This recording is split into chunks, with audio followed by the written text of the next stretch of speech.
নমস্কার, আমি অরিজিৎ সামন্ত 2019 ক্লার্কশিপে সিলেক্টেড হয়েছিলাম। তো এই বছর তোমরা যারা পরীক্ষা দিচ্ছ তাদের হেল্প করার জন্য আমি অনেকগুলো ভিডিও টপিক ওয়াইজ বানিয়ে দিয়েছি চ্যানেলে। লাস্ট মুহূর্তে যাদের কোনো সমস্যা আছে বা সমস্যা হতে পারে বলে মনে হচ্ছে, তোমরা সেই ভিডিওগুলো দেখে নিও। তো তোমরা অনেকে রিকোয়েস্ট করেছিলে একটা মক টেস্ট নেওয়ার, তো আমি ইংরেজির অলরেডি একটা মক টেস্ট নিয়ে নিয়েছিলাম এবং বেঙ্গলির উপর একটা মক টেস্ট আমি 22শে ডিসেম্বর কন্ডাক্ট করেছিলাম। আমার হোয়াটসঅ্যাপ গ্রুপ আছে একটা, তো সেখানে যারা জয়েন করেছিলে তো তারা মক দিয়েছিলে, অনেক ছেলেমেয়ে মক দিয়েছো এবং তার মধ্যে সম্ভবত 72 জন তোমরা টাইমের মধ্যে খাতা সাবমিট করতে পেরেছিলে। তো তাদের খাতা আজকে দেখব, তারা কি কি ভুল করেছে, কি কি সমস্যা আছে তাদের খাতায়, সেগুলো তোমাদেরকে একটু শেয়ার করব এবং তারাও দেখবে, তোমরাও দেখবে। যারা এক্সামটা দাওনি, কোশ্চেনটা আজকে তো দেখতেই পাবে, তো তোমরা ওটা পারলে বাড়িতে এক্সাম দিয়ে নিও। আমি মডেল অ্যান্সারও আজকে ডিসকাস করে দেবো। আমি তোমাদের সুবিধার জন্য একটা বুক লঞ্চ করেছিলাম, তো গত ভিডিওতে আমি সেটা জানিয়েছিলাম তোমাদেরকে এবং খুব ভালো রেসপন্স পেয়েছি, তোমরা খুব উপকৃত হয়েছো। আমার হোয়াটসঅ্যাপ পুরো একদম রিভিউতে ভরে গেছে, খুব পজিটিভ রেসপন্স পেয়েছি আমি। তো সেই বইটাও এখনো যদি কেউ কিনে না থাকো বা না দেখে থাকো, ভিডিওটা দেখে নিও। যদি প্রয়োজন থাকে তো আমার হোয়াটসঅ্যাপে যোগাযোগ করো। তো আজকে চলো শুরু করি। বইটার ব্যাপারেও একটা স্পেশাল অ্যানাউন্সমেন্ট আছে, আজকে ভিডিওর শেষে করব সেটা। তো ভিডিওটা শেষ অবধি দেখো, অনেক কিছু জানতে পারবে। তো চলো আমরা খাতাটা দেখা শুরু করি। তো এইটা হচ্ছে আমাদের প্রশ্নপত্র ছিল। প্রথম প্রশ্ন ছিল লালকেল্লায় জঙ্গি হানা বিষয়ে একটি সাধারণ প্রতিবেদন। এটা অনেকেই বডিটা ঠিকঠাক লিখেছো, কিন্তু ফরম্যাটিংয়ে অনেক প্রবলেম হয়েছে অনেকের, তো সেটা আমি দেখাবো এবং টাইটেলটা বেশ একটু বড় করে ফেলেছো, সেগুলো তোমাদেরকে ঠিক করে নিতে হবে। আর সারসংক্ষেপ, এখানে অনেকে আমার যেটা পড়ে মনে হয়েছে প্যাসেজগুলো তোমরা ঠিকঠাক বুঝতে পারোনি প্যাসেজটা কিছু কিছু জায়গায়, সেগুলো আমি অ্যানালাইসিস একটু করে দেবো। অ্যান্ড লাস্ট ওয়ান ছিল আমাদের ট্রান্সলেট টু বেঙ্গলি। এটাও অনেক জায়গায় কিছু কিছু শব্দ তোমরা ঠিকঠাকভাবে ট্রান্সলেট করতে পারোনি এবং সেন্টেন্সগুলোর কনস্ট্রাকশনেও প্রবলেম ছিল, সেগুলো আমরা দেখব। তো চলো প্রথমে আমরা সারসংক্ষেপের প্যাসেজটা একটু দেখে নিই এবং ট্রান্সলেট টু বেঙ্গলি যে প্যাসেজটা আছে সেটা একটু পড়ে নিই, দিয়ে আমরা অ্যান্সারগুলো দেখব। আচ্ছা, আমাদের শিক্ষা ব্যবস্থা একটি বৃহত্তর সাংস্কৃতিক বিপর্যয়ের প্রতিফলন হয়ে উঠেছে, যেখানে সংখ্যার দাসত্ব জ্ঞানের মুক্তিকে সম্পূর্ণরূপে গ্রাস করে ফেলেছে। আরেকটা কথা, তোমরা যারা দেখছো ভিডিওটা, তোমরা চেষ্টা করো যে ভিডিওটা পজ করে তোমরা নিজেদের মতো করে মক টেস্টটা দাও, টাইম মেনটেন করে, দেন অ্যান্সারগুলো তোমরা দেখো। চলো আমি প্যাসেজটা পড়ছি আরেকবার। আমাদের শিক্ষা ব্যবস্থা কি করছে? শিক্ষা ব্যবস্থার মধ্যে একটা সাংস্কৃতিক বিপর্যয় ঘটছে, তার একটা প্রতিফলন পাওয়া যাচ্ছে কিভাবে না, সংখ্যার দাসত্ব জ্ঞানের মুক্তিকে সম্পূর্ণরূপে গ্রাস করে ফেলেছে। মানে নাম্বার ভিত্তিক যে এডুকেশন সিস্টেম, সেটা আমাদের যে জ্ঞানের যে মুক্তি, মানে অ্যাকচুয়াল যে আমাদের জ্ঞান অর্জনের রাস্তা, সেটাকে অনেকাংশে বন্ধ করে দিয়েছে। পরীক্ষায় উত্তীর্ণতার প্রতিযোগিতামূলক মানোন্নয়ন আমাদের শিক্ষার্থীদের চিন্তাশীল নাগরিক থেকে পরিণত করেছে পরিসংখ্যানের দক্ষ সমাবেশকে, যেখানে বুদ্ধিবৃত্তিক সংস্কৃতি বিনিময় হয়েছে কর্মক্ষমতা কোটাশনে। এই সেন্টেন্সটা অনেকে ঠিকঠাকভাবে মানে কোটাশন শব্দটায় অনেকে আটকে গেছো, বা পরিসংখ্যানের দক্ষ সমাবেশে অনেকে আটকে গেছো, সেই জায়গাগুলো আমি একটু এক্সপ্লেন করে দেই। পাশ করার যে প্রতিযোগিতা, তার কারণে মানুষের চিন্তাশীল যে নাগরিক বা চিন্তাশীল মানুষ থেকে পরিণত হয়েছে নম্বর বাড়ানোর একটা যন্ত্রে, এবং তার বুদ্ধিবৃত্তিক সংস্কৃতি মানে বুদ্ধিবৃত্তিটা নষ্ট হয়ে গেছে পারফরমেন্সের হিসাবের বদলে। মানে বুদ্ধিবৃত্তিটার গুরুত্ব কমে গিয়ে পারফরমেন্সের হিসাবটাই মেন হয়ে দাঁড়িয়েছে। শিক্ষকরা এখন জ্ঞান বিতরণকারী নন, বরং তারা পরীক্ষা কেন্দ্রিক শিল্প বাণিজ্যের প্রকল্প পরিচালক।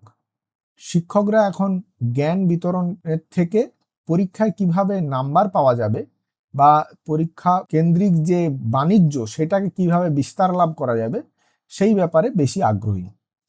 প্রশ্ন ব্যাংক থেকে উদ্ভূত সমাধান, স্মৃতির যান্ত্রিক পুনরাবৃত্তি এবং মূল্যায়নের বাহ্যিক মাপকাঠি আমাদের যুব সমাজের সৃজনশীল কল্পনাকে ক্রমশ নিরস করেছে। তাহলে প্রশ্ন ব্যাংক ভিত্তিক পড়াশুনো, এটা আমার টেক্সট বই না পড়ে আমি কোশ্চেন কমন পেয়ে গেলাম, আমি অ্যান্সার দিয়ে দিলাম, আমি পাস করে কিছু একটা করে ফেললাম। এবং স্মৃতির যান্ত্রিক পুনরাবৃত্তি মানে মুখস্থ বিদ্যার উপর নির্ভরশীল, কনসেপচুয়াল ক্ল্যারিটি থাকছে না। এবং মূল্যায়নের বাহ্যিক মাপকাঠি। মূল্যায়নটা কিভাবে হচ্ছে না শুধু নাম্বারের ভিত্তিতে। এইটা আমাদের পুরো 3টে জিনিস মিলিয়ে আমাদের যুব সমাজের যে সৃজনশীলতা সেটাকে নষ্ট করে দিচ্ছে, মানে কল্পনা শক্তি, সৃজনশীল কল্পনা শক্তিকে নষ্ট করে দিচ্ছে। ফলস্বরূপ আমরা যে সকল মানুষ উৎপাদন করছি তারা পরীক্ষাজয়ী অথচ জীবনবোধে অপ্রস্তুত, দক্ষতায় সজ্জিত অথচ প্রজ্ঞায় শূন্য। এই বিচ্ছিন্নতাই শিক্ষার প্রকৃত অভিশাপ। তাহলে এর ফলস্বরূপ কি হচ্ছে না, এই এডুকেশন সিস্টেম থেকে যে সমস্ত ছাত্রছাত্রী বেরিয়ে আসছে তারা কি করছে, পরীক্ষায় ভালো নাম্বার পাচ্ছে কিন্তু জীবনের মূল্যবোধ বা এথিক্স, ভ্যালু, এগুলোতে তারা অনেক পিছিয়ে পড়ছে এবং দক্ষতায় সজ্জিত কিন্তু প্রজ্ঞায় শূন্য। মানে কোনো একটা কাজে হয়তো সে পার্টিকুলার ভালো কিন্তু তার অলরাউন্ড ডেভেলপমেন্ট হয়নি, তার বুদ্ধিমত্তা সেভাবে বিকাশ করেনি। এবং এই যে ডিফারেন্স হচ্ছে মানুষের, একটা নাম্বার ভিত্তিকে সে এতটা এগিয়ে যাচ্ছে কিন্তু অন্যদিকে সে এতটা পিছিয়ে যাচ্ছে, এর ফলেই একটা শিক্ষার যেটা অভিশাপ সেটা সমাজে দেখা দিচ্ছে। তো এইটা হচ্ছে আমার সারসংক্ষেপের একটু বিশ্লেষণ। এইটা মাথায় রেখে আমাদের সারসংক্ষেপটা করতে হবে। মূল কথা হচ্ছে আমাদের শিক্ষা ব্যবস্থার একটা সমস্যা এবং সমস্যার যে ফলাফল কি হচ্ছে সেইটা আমরা এখানে দেখতে পাচ্ছি। অনেকে এই লাইনটা থেকে বেরিয়ে গিয়ে সলিউশনও ইনক্লুড করে দিয়েছ লেখাতে, সেটা কখনো করতে যাবে না। যাই হোক, সেটা দেখাবো পরে।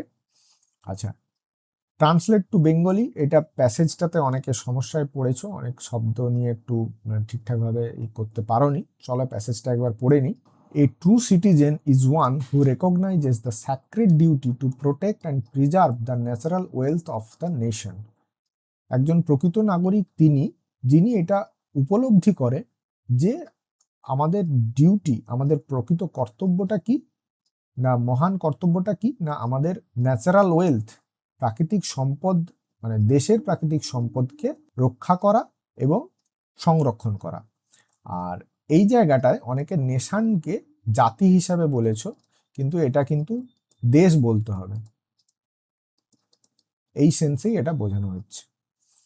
Just as soldiers defend borders against external threats, citizen must guard their environment against degradation and exploitation. তাহলে সোলজাররা যেরকম, সৈনিকরা যেরকম সীমান্ত পাহারা দেয় বহিঃশত্রুর আক্রমণ থেকে রক্ষা করার জন্য, নাগরিকদের কি করতে হবে না, প্রাকৃতিক যে অবক্ষয় এবং শোষণ এইগুলোকে রক্ষা করতে হবে, এগুলো যাতে না হয়। এইখানে এই ডিগ্রেডেশন এবং এক্সপ্লয়টেশনকে অনেকে অনেকভাবে লিখেছো, তো আমি যেটা বললাম সেভাবে পারলে ভালো হয়। The mountain, rivers, forests and wildlife are not merely resources to be consumed but treasures to be nurtured for future generations. কি বলছে না, দ্য মাউন্টেন, পাহাড়, নদী, বন এবং বন্য প্রাণী কেবলমাত্র নিছক ভোগ করার বস্তু নয়, তারা কি না অমূল্য সম্পদ, ট্রেজার্স, অমূল্য সম্পদ কি করতে হবে না সযত্নে লালন পালন করতে হবে, তাদেরকে নার্চার্ড করতে হবে ফর ফিউচার জেনারেশনস, মানে ভবিষ্যৎ প্রজন্মের জন্য তাদেরকে নার্চার করতে হবে, সযত্নে লালন পালন করতে হবে, যেগুলো কিনা একটা অমূল্য সম্পদ। ঠিক আছে? Every individual must understand that environmental conservation is an act of patriotism, a commitment to leaving behind a healthier, more prosperous nation. প্রত্যেক মানুষকে এটা বুঝতে হবে যে প্রাকৃতিক সম্পদের রক্ষা দেশভক্তিরই আরেক নাম। ঠিক আছে? এবং এটার ফলে আমাদের, এবং এটা আমাদের একটা অঙ্গীকার যে সুস্থ এবং সমৃদ্ধশালী দেশ আমরা রেখে যাব, বা পরিবেশ বা প্রকৃতি আমরা রেখে যাব আমাদের ভবিষ্যতের প্রজন্মের জন্য। Through collective responsibility, sustainable practices, conscious choices, we can ensure that our natural heritage remain vibrant and abundant. Collective responsibility মানে সমষ্টিগত প্রচেষ্টা, সবাই মিলে চেষ্টা করব, এবং সাস্টেনেবল প্র্যাকটিস, সাস্টেনেবল শব্দটায় অনেকে আটকে গেছো, সাস্টেনেবল মানে টেকসই, টেকসই পদ্ধতি বা টেকসই অভ্যাস, এবং কনসিয়াস চয়েসেস মানে সচেতন চিন্তা ভাবনা বা সিদ্ধান্ত। এর দ্বারা আমরা কি করব, আমরা নিশ্চিত করব, we can ensure that our natural heritage remain vibrant and abundant. আমাদের প্রাকৃতিক সম্পদ কি থাকবে না, ভাইব্রেন্ট অ্যান্ড অ্যাবান্ডেন্ট। এই শব্দগুলোও অনেকে ঠিকঠাকভাবে লিখতে পারোনি, ভাইব্রেন্ট অ্যান্ড অ্যাবান্ডেন্টকে উল্টো পাল্টা করে দিয়েছো। ভাইব্রেন্ট মানে প্রাণবন্ত, সেটাকে অনেকে রঙিন করে দিয়েছো, এরকম উদাহরণ আমি দেখেছি। তো ভাইব্রেন্ট মানে প্রাণবন্ত, অ্যাবান্ডেন্ট মানে অফুরন্ত, এইভাবে লিখবে, তাহলে দেখতে শুনতে ভালো লাগবে। তারপরে কি বলছে, this is the true measure of our love for the nation. এটাই আমাদের দেশের প্রতি ভালোবাসার প্রকৃত মাপকাঠি হলো। এটা আমাদের প্যাসেজটা আমরা একবার পড়ে নিলাম। এবারে আমি দেখো, অনেকে পরীক্ষা দিয়েছো 72 জন, আমি সকলেরই খাতা দেখেছি, কিন্তু এইখানে ভিডিওতে দেখাতে গেলে তো তোমরা বুঝতেই পারছো অনেক সময় চলে যাবে। তো আমি কিছু কিছু স্ক্রল করে করে যাচ্ছি, কিছু কিছু পয়েন্ট তোমাদেরকে দেখিয়ে দেবো, এবং সেরকম হলে আমি ডেসক্রিপশনে এটা দিয়ে দেবো, তোমরা পারলে একটু রিভিউ করে নিও কোথায় কোথায় কি কি ভুল হয়েছে। তবে মেন যেগুলো ভুলের জায়গা সেগুলো তো আমি প্যাসেজ পড়ার সময় বলেই দিয়েছি। যেরকম এখানে একজন লিখেছো 22শে ডিসেম্বর, ডিসেম্বরের জায়গায় করে দিয়েছো ডিসে। তো এই রকম ভাবে কিন্তু ডিসেম্বর লেখা যাবে না, ডিসেম্বর পুরো শব্দটা লিখবে। এবং তুমি যে লিখেছো এখানে, তোমরা যে লিখেছো ঘটনার সময় উল্লেখ করনি। দিল্লির ঐতিহাসিক লালকেল্লা চত্বরে ভয়াবহ জঙ্গি হামলার ঘটনা ঘটে, নিরাপত্তা রক্ষীদের লক্ষ্য করে আচমকা গুলি চালানো হলে এলাকায় তীব্র চাঞ্চল্য ছড়িয়ে পড়ে। এই জায়গাটা তোমরা দেখে নিও। বাকি এখানে দেখো অরিজিনাল প্যাসেজ থেকে ওয়ার্ড তুলে দিয়েছো, যেমন বিচ্ছিন্নতাই শিক্ষা ব্যবস্থার সবচেয়ে বড় অভিশাপ, এটা ঠিক করবে। এবং এটা প্যাসেজটাকে আর একটু ছোট করতে হবে, এত বড় করা যাবে না। আচ্ছা, এখানে ট্রান্সলেশনটা ভালো লিখেছো একজন। এবারে দেখো টাইটেল নিউজের, নিউজ রিপোর্টের টাইটেলটা তোমরা এখানে অনেকটাই বড় করে দিয়েছো। আমি বলেছিলাম 4 শব্দের মধ্যে লিখতে, তো এটা আতঙ্ক ভারত জুড়ে, এই লেখাটা অপ্রয়োজনীয়, এটা না লিখলেও চলবে। আবার এখানে দেখো কলকাতা বলে লিখে দিয়েছো, এটা ক খ জেলা করবে, আমি বলেছিলাম নাম ডিসক্লোজ করবে না। এবার এইখানে দেখো তোমরা এইরকম দিয়ে দিয়েছো, আমি বলেছিলাম শুধু কোলন দিতে। তো এটা খেয়াল রাখবে, এই ফরম্যাটিং কিন্তু ভুল করবে না, এগুলো মানে নাম্বার ছেড়ে আসার মতো। আচ্ছা, এখানে পবিত্র দায়িত্বকে উপলব্ধি করতে পারে হবে, এখানে চিনতে পারে করে দিয়েছো, এটা ঠিক ভালো লাগছে না। এবং দেশবাসীরও পরিবেশকে অবনতি এবং দুর্ব্যবহার থেকে রক্ষা করতে হবে, এই কথাটা ঠিক গেল না। অ্যাকচুয়ালি প্যাসেজটা ছিল তোমার হচ্ছে citizen must guard their environment against degradation and exploitation. তো সেই জায়গায় এই দুর্ব্যবহার এবং অবনতি এবং দুর্ব্যবহার না করে তোমরা অবক্ষয় এবং শোষণ, যেরকম আমি বলেছিলাম সেরকমভাবে লিখলে ব্যাপারটা ভালো হতো। এবং এখানে লিখেছো মুষ্টিমেয় দায়িত্ব, মজবুত অভ্যাস, এই জায়গাগুলো তোমরা ঠিক করবে। অ্যাকচুয়াল ওয়ার্ডগুলো ছিল তোমার collective responsibility, sustainable practice, conscious choices.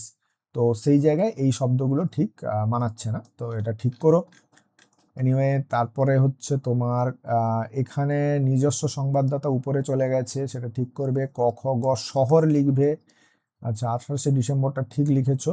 আচ্ছা, গতকাল বলে একটা উল্লেখ করবে, কিছু তো একটা উল্লেখ করতে হবে না, কবে ঘটনাটা ঘটেছিল, এখানে সেটা লেখনি, সেটা লিখবে। আচ্ছা, এখানে যেমন প্রেসিতে আমাদের লিখে দিয়েছো, এটা আমাদের এরকম লেখা যাবে না, আমি বলেছিলাম। এবং মানুষ চিন্তাশীল না হয়ে নম্বর গ্রাহকে পরিণত হচ্ছে, না নম্বর তোলার যন্ত্রে পরিণত হচ্ছে, এরকম টাইপের একটা শব্দ আমি বলেছি, সেরকম ভাবে লিখবে। এবং শিক্ষার্থীদের বুদ্ধিকে নষ্ট করেছে, এটা না করে সৃজনশীলতা নষ্ট হচ্ছে, বুদ্ধিকে নষ্ট করছে না। প্যাসেজটার ইনার মিনিংটা একটু বোঝার চেষ্টা করতে হবে। আচ্ছা, এখানে তোমার দিল্লি লিখে দিয়েছো, আবার প্লেস ডিসক্লোজ হয়ে গেল, এটা করা যাবে না, নাম্বার কেটে যাবে। এবং এখানে তোমরা যে প্রেসি লিখেছো, প্রেসিটা 2 শব্দের মধ্যে টাইটেলটা হলে ভালো, তাছাড়া সব অনেকটাই বড় হয়ে গেছে প্রেসিটা, এটা শব্দ সংখ্যা ঠিক করবে, অনেকটাই বড় হয়ে গেছে। আচ্ছা, এখানে সারাংশের এত বড় একটা টাইটেল দিয়ে দিয়েছো, এখানে ঠিক হয়নি, এটা দেখবে। আচ্ছা, এখানে যেরকম বর্ডার লিখে দিয়েছো, এর জায়গায় সীমান্ত লিখবে। আর এছাড়া পরিবেশ সংরক্ষণ দেশপ্রেমের একটু প্রমাণ, এরকম একটু প্রমাণ বলে এরকম কিছু লেখা যায় না। আচ্ছা, এখানেও আবার সেই দিল্লি নাম বেরিয়ে পড়েছে এটা, এবং কোনো ডেট নেই, সেটাও তোমরা দেখবে। ঠিক আছে। আচ্ছা, সারসংক্ষেপ এখানে একজন লিখেছো যান্ত্রিক জীবে পরিণত হচ্ছে থেকে শুধু যন্ত্র লিখে দিলেই যথেষ্ট। এখানে দেখো একজন 17ই ডিসেম্বর করে দিয়েছো, আবার এটা ঠিক নয়। আচ্ছা, এরপরে এই ভুলগুলো হয়েছে। দেখো শব্দ সংখ্যা এই রিপোর্টটা একটু বাড়ানো যেত, এটাও দেখে নিও। তো এইভাবে আমি পুরো খাতাটা দেখেছি। এখানে একজনের যেরকম সাধুচলিত মিক্সড হয়ে গেছে, এই সব ভুল কিন্তু একদম করবে না। এই দেশের জায়গায় জাতি লিখে দিয়েছো, উৎস মানে পর্বত, বনভূমি, বন্য জন্তুরা শুধুমাত্র উৎস নয়, উৎসর জায়গায় এরকম শব্দটা কিন্তু এখানে মানানসই হচ্ছে না, ভোগের সামগ্রী নয়। ঠিক আছে, এইরকম দেখবে একটু ভুলভাল হচ্ছে এগুলো। আচ্ছা, এগুলো আবার নয়াদিল্লি, আমি এরকম করে করে পুরো খাতাটাই দেখে দিয়েছি। আচ্ছা, কেউ কেউ লিখেছো, এই টাইটেলটা খুব ভালো লিখেছো, শিক্ষার সার্কাস। তো এগুলো আবার ছোট ছোট সহজ সরল বাক্যে লিখতে হবে প্রেসির উত্তরগুলো, সেটা আমি বলে দিয়েছিলাম। তো এইভাবে করবে। আচ্ছা, প্রচুর লোক এরকম নিউ দিল্লি বলে বারবার লিখেছো, এগুলো ঠিক করবে। প্যাসেজে সবসময় রিপোর্টে ফরম্যাটের জায়গায় সবসময় কিন্তু ক খ গ জেলা বা ইংরেজিতে হলে ABC এরকম কিছু জায়গার নাম দিয়ে লিখবে, কখনো নাম ডিসক্লোজ করবে না, প্লেসের নাম। আর তোমরা এখনো অনেকে বুঝতে পারছো না যে তোমরা ডেট কি দেবে। এই ফরম্যাটের ডেট, এই ডেটটি কিন্তু একদম তোমাদেরকে আবার আমি বলে দিচ্ছি, রিপোর্টের জন্মদিন, যেদিন রিপোর্টটা লেখা হলো, প্রতিবেদক যেদিন রিপোর্ট লিখলেন বা রিপোর্টটা লিখলেন, সেই দিনকার ডেট। এটা সবসময় তুমি যেদিন রিপোর্ট লিখছো সেই দিনকার ডেট হবে। সুতরাং এটা 28শে ডিসেম্বর হবেই হবে, এটা নিয়ে কনফিউশনের কোনো জায়গা নেই। এইবারে বডির ভেতরে তোমরা যেগুলো লিখছো ঘটনার ডেট, সেটা পরিবর্তন হতে পারে, সেটা যেদিনেই খুশি হোক না কেন, অসুবিধে নেই। এরপরে আমি আর এটাকে টানছি না, অনেকটাই বড় হয়ে যাবে ভিডিওটা। আমি এটা না হলে ডেসক্রিপশনে দিয়ে দেবো, তোমরা একটু দেখো, আমি ভালোভাবে দেখে দিয়েছি। আচ্ছা, এরপরে আমি একটু মডেল অ্যান্সারগুলো তোমাদের সাথে শেয়ার করে দিই, তাহলে তোমাদের আরেকটু কনসেপ্টটা ক্লিয়ার হয়ে যাবে। আর যারা পরীক্ষাটা দাওনি তারা অবশ্যই পরীক্ষাটা দিয়ে নিও। আচ্ছা, এবারে এইখানে আমাদের প্রতিবেদন রচনাটা এইভাবে আমি লিখেছি। দেখো, লালকেল্লায় জঙ্গি হানা 3 শব্দের মধ্যে লিখেছি। নিজস্ব সংবাদদাতা ক খ জেলা 28 ডিসেম্বর। দেশের নিরাপত্তা বলয়ের জন্য অন্যতম প্রাণকেন্দ্র দিল্লির লালকেল্লায় গতকাল সন্ধ্যায় ভয়াবহ জঙ্গি হামলায় কেঁপে উঠল রাজধানী। কড়া নিরাপত্তা ব্যবস্থা ভেদ করে এই বিস্ফোরণের ঘটনায় তীব্র আতঙ্ক ছড়িয়েছে এবং প্রশাসনিক নজরদারি নিয়ে গুরুতর প্রশ্ন উঠেছে। গতকাল অর্থাৎ 27শে ডিসেম্বর সন্ধ্যে 6:30 নাগাদ লালকেল্লায় লাইট অ্যান্ড সাউন্ড শো শুরু হওয়ার ঠিক আগেই প্রধান গেটের নিকট কাউন্টারের কাছে একটি শক্তিশালী বোমা বিস্ফোরিত হয়। প্রত্যক্ষদর্শীদের মতে ভিড়ে ঠাসা চত্বরে বিকট শব্দে বিস্ফোরণ ঘটার পর চারিদিকে ধোঁয়া ও আর্তনাদ ছড়িয়ে পড়ে। পুলিশ সূত্রে খবর, এই হামলায় ঘটনাস্থলেই 2 জন পর্যটক এবং 2 জন নিরাপত্তারক্ষীর মৃত্যু হয়েছে। এছাড়া অন্তত 20 জন গুরুতর আহত অবস্থায় এইমস হাসপাতালে চিকিৎসাধীন। প্রাথমিক তদন্তে অনুমান এটি একটি আইইডি বিস্ফোরণ এবং এর পেছনে কোনো বড় জঙ্গি সংগঠনের হাত রয়েছে। আইইডি দেখো এইভাবে লিখবে, আইইডি।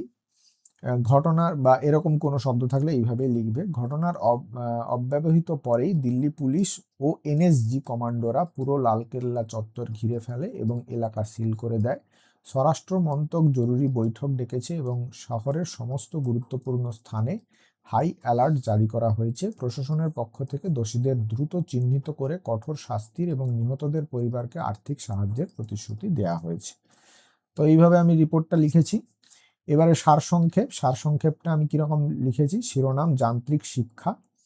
আচ্ছা, শিরোনাম আমি এটা লিখেছি এইভাবে, কিন্তু তোমরা পরীক্ষার খাতায় কিন্তু এইভাবে শিরোনাম বলে লিখবে না, আর কোনো হাইলাইটও করবে না বা বোল্ডও করবে না। আমি এখানে তোমাদের একটু দেখতে যাতে ভালো লাগে তার জন্য করেছি। বর্তমান শিক্ষা ব্যবস্থা জ্ঞান অর্জনের পরিবর্তে পরীক্ষা নির্ভর ও যান্ত্রিক হয়ে পড়েছে। এতে শিক্ষার্থীদের সৃজনশীলতা ও চিন্তাশক্তি নষ্ট হচ্ছে। ফলে সমাজ জীবনবোধহীন ও প্রজ্ঞাবঞ্চিত নিছক দক্ষ মানুষ পাচ্ছে। আমি ছোট ছোট 3টে সেন্টেন্সে সরল বাক্যে লিখেছি। এইটা তোমরা একটু খেয়াল করো, তোমাদের বাক্যগুলো বড় হয়ে যাচ্ছে, জটিল বাক্য লিখে ফেলছো, বড় হয়ে যাচ্ছে। এই জায়গাগুলো থেকে একটু নিজেদেরকে সরিয়ে নিয়ে এসে ঠিকঠাকভাবে যেরকম বলছি দরকার হয় ক্লাসগুলো করো। যদি সম্ভব মনে হয় বইটা নিতে পারো, তো সেগুলো দেখে আমি এরকম প্রচুর উদাহরণ দিয়ে রেখেছি। তো একদম এক্সাম ওরিয়েন্টেড।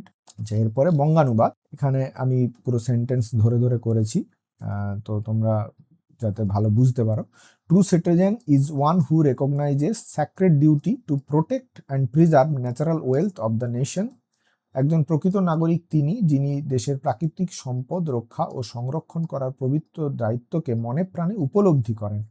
উপলব্ধি করাটার কথাই কিন্তু এখানে বলা হচ্ছে, কেননা রেকগনাইজের সাথে উপলব্ধিটা ভালো যাচ্ছে। Just as soldiers defend borders against external threats, citizens must guard their environment against degradation and exploitation. ঠিক যেমন সৈনিকরা বহিঃশত্রুর হুমকি থেকে, মানে দেখো থ্রেট এই কথাটার জন্য হুমকি ইউজ করা হয়েছে, সীমান্ত রক্ষা করেন, তেমনি নাগরিকদেরও পরিবেশগত অবক্ষয় ও শোষণের হাত থেকে তাদের পরিবেশকে রক্ষা করতে হবে। দেখো এই যে environment against degradation and exploitation, অবক্ষয় এবং শোষণ, এই দুটো কিন্তু কিওয়ার্ড, এগুলোকে কিন্তু একটু দেখে শুনে ট্রান্সলেট করবে। তারপরে the mountains, rivers, forests and wildlife are not merely resources to be consumed but treasures to be nurtured for future generation. Merely মানে কেবলমাত্র, তাহলে পাহাড়, নদী, বন, বন্যপ্রাণী কেবল ভোগের সামগ্রী নয়। রিসোর্সেস টু বি কনজিউমড, এই জায়গাটা কিন্তু অনেকেই ভুল করেছো। রিসোর্সেস টু বি কনজিউমড মানে ভোগের সামগ্রী নয়, বরং ভবিষ্যৎ প্রজন্মের জন্য সযত্নে লালন করার মতো অমূল্য সম্পদ। ট্রেজার্স মানে অমূল্য সম্পদ, নার্চার্ড মানে লালন করা, ফর ফিউচার জেনারেশন ভবিষ্যৎ প্রজন্ম। ঠিক আছে? Every individual must understand that environmental conservation is an act of patriotism, a commitment to leaving behind a healthier, more prosperous nation. প্রত্যেক ব্যক্তিকে অবশ্যই অনুধাবন করতে হবে, মাস্ট আন্ডারস্ট্যান্ড, বুঝতে হবে থেকে অনুধাবন করাটা একটু ভালো শোনায়। পরিবেশ সংরক্ষণ দেশপ্রেমেরই এক নিদর্শন, মানে পরিবেশ সংরক্ষণ করলেই দেশপ্রেমটা তুমি বোঝাতে পারছো, যা একটি অধিকতর সুস্থ, হেলদিয়ার অ্যান্ড মোর প্রসপারাস, সমৃদ্ধ দেশ রেখে যাওয়ার একটা অঙ্গীকার, কমিটমেন্ট হলো। Through collective responsibility, sustainable practices and conscious choices we can ensure that our natural heritage remains vibrant and abundant. This is the true measure of our love for the nation. সমষ্টিগত দায়িত্ব, collective responsibility, টেকসই ব্যবহার, sustainable practice এবং সচেতন সিদ্ধান্ত, conscious choice, এর মাধ্যমে আমরা নিশ্চিত করতে পারি, we can ensure that our natural heritage, আমাদের প্রাকৃতিক ঐতিহ্য যেন প্রাণবন্ত মানে হচ্ছে তোমার ভাইব্রেন্ট এবং অফুরন্ত মানে অ্যাবান্ডেন্টকে অফুরন্ত থাকে হলো। আর দিস ইজ এটা অ্যাকচুয়ালি এখানেও লেখা আছে, this is the true measure of our love for the nation. এটাই আমাদের দেশের ভালোবাসার প্রকৃত মাপকাঠি। এই হচ্ছে আমাদের অ্যান্সার, মডেল অ্যান্সার। দেখলে তোমরা এবারে তোমরা যারা পরীক্ষা দাওনি এবং যারা পরীক্ষা দিয়েছো সকলেই নিজেদের অ্যান্সারের সাথে মেলাও, মিলিয়ে দেখো কার কিরকম ভুল ত্রুটি রয়ে যাচ্ছে। দরকার হয় ক্লাসগুলো আরেকবার করে করার চেষ্টা করো। আর এই বইটা আমি আগের ভিডিওতে লঞ্চ করেছিলাম শনিবার দিন। বইটার খুব ভালো রেসপন্স পাচ্ছি, অনেক ছেলে মেয়ে তোমরা কিনেছো এবং আমাকে সবাই পজিটিভ রিভিউ দিয়েছো এবং আমি তোমাদেরকে হেল্প করতে পেরে খুবই আমার নিজেকে খুব ভালো লাগছে। তোমাদের জন্য একটা জিনিস, এমন জিনিস আমি বানাতে পেরেছি যেটা তোমাদের খুব কাজে দিচ্ছে। পুরো এক্সাম ওরিয়েন্টেড ভাবে ব্যাপারটাকে তৈরি করেছি। অ্যাকচুয়ালি আমি ব্যাপারটা বুঝেছি যে মার্কেটে যে বইগুলো আছে তাদের ক্ষেত্রে কিন্তু ফরম্যাটিংয়ের বা বিভিন্ন ক্ষেত্রে অনেক রকম সমস্যা হচ্ছে, মানে বেশ কিছু জায়গায় ভুলভাল, সারসংক্ষেপে অনেক জায়গায় ভুলভাল আছে আমি দেখেছি, এবং রিপোর্ট রাইটিংয়ের ফরম্যাটেরও অনেক সমস্যা আছে। তো সেই জায়গাগুলো থেকে দাঁড়িয়ে আমার মনে হয়েছে এরকম একটা মেটেরিয়াল সবার কাছে থাকা উচিত, যেটা কিনা একদম পিএসসি স্ট্যান্ডার্ডেরই হবে, এবং বাজার চলতি বই থেকে অনেকটাই আলাদা এবং একদম স্টুডেন্ট ফোকাসড। তো তাই আমি এটাকে লঞ্চ করেছিলাম। তো আমি এটাতে একদম এক্সাম ওরিয়েন্টেড ভাবে রিপোর্ট রাইটিং কিভাবে তোমরা ছকের মাধ্যমে লিখবে সেটাও আগের ভিডিওতে বলেছি, সেটা তোমরা ভিডিওটাতে দেখলেই বুঝতে পারবে। এবং অনেক ইউনিক ফিচার্সগুলো আছে সেটা আমি বলেছি।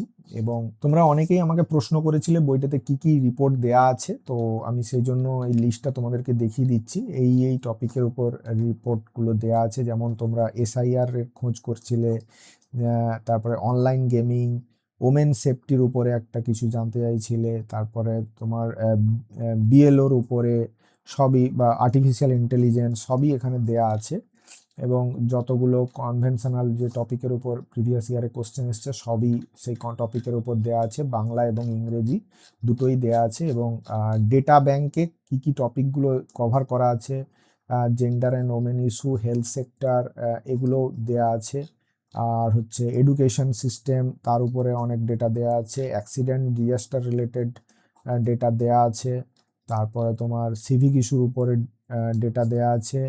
ক্যাম্প বেসড যে রিপোর্ট লেখা তার ডেটা দেয়া আছে। Value based or utility based report লেখার জন্য দেয়া আছে। তো এগুলো দেয়া আছে। আমাকে অনেকে প্রশ্ন করছো যে এই বইটা এত দেরি করে লঞ্চ করা হয়েছে। হ্যাঁ, মানছি দেরি হয়েছে, বানাতে সময় লেগেছে, কিন্তু সিরিয়াস অ্যাসপিরেন্টদের এই বইটা পড়তে দুদিনের বেশি সময় লাগা উচিত নয়। কেননা এটা একটা জিকে বই নয়, এটা ব্যাপারটা বুঝতে হবে। জিকে বই পড়তে অনেকের সময় লাগে, কেন তাতে অনেক ডেটা থাকে, মুখস্থ করার ব্যাপার থাকে, অনেক কিছু থাকে। এটা গল্প বইয়ের মতো পড়ার জিনিস, এটাকে গল্প বইয়ের মতোই ভাবতে হবে। এবং দুদিনের মধ্যে যদি কমপ্লিট করতে পারো তাহলে তোমরা এই বইটা নিয়ে অবশ্যই উপকৃত হবে। এখনো যদি নাও এখনো উপকৃত হবে।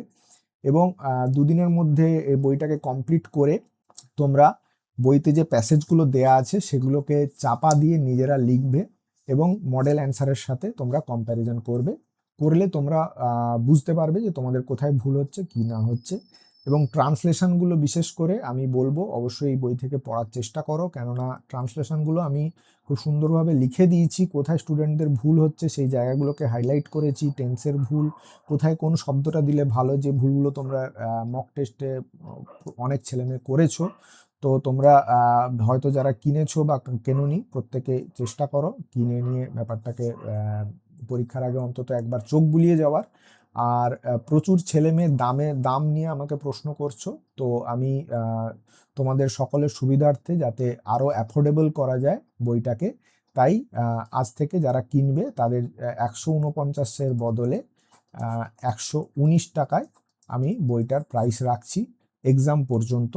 তোমরা যারা যারা কিনতে চাও হোয়াটসঅ্যাপ নাম্বারে আমাকে মাস্টার বুক বলে লিখে পাঠাবে। WhatsApp number 7797264466। আমি তোমাদেরকে গাইড করে দেবো তারপরে কিভাবে বইটা কালেক্ট করবে। এবং বইটা কালেক্ট করে অবশ্যই দুদিনের মধ্যে কমপ্লিট করবে, এই মানসিকতা নিয়ে বইটা কিনবে, দিয়ে নিজের প্রিপারেশনটাকে একদম নেক্সট লেভেলে নিয়ে যাও যাতে একটাও ভুল তোমার না থাকে। চলো, দেখা হচ্ছে পরের কোনো ভিডিওতে। ভালো করে পড়াশুনো করো।